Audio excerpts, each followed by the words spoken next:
السلام علیکم۔ PP20 میں ضمنی الیکشن کا انعقاد 9 جنوری 2018 بروز منگل کو ہوا۔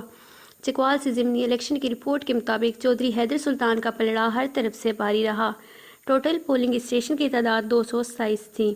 پاکستان مسلم لیگ نون کے حیدر سلطان 75,934 ووٹ کے ساتھ پہلے نمبر پر رہے، جبکہ پاکستان تحریک انصاف کے امیدوار راجہ طارق افضل کا لسٹ 46,025 ووٹ کے ساتھ دوسرے نمبر پر ہیں۔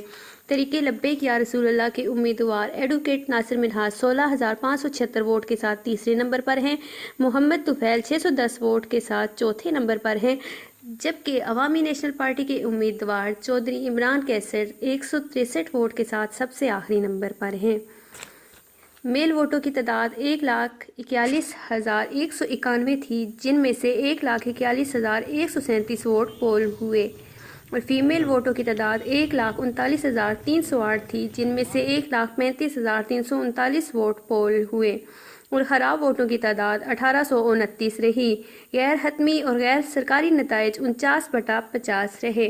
مزید خبروں اور معلومات کے لیے دیکھتے رہیے FP نیوز ہر پل آپ کے ساتھ۔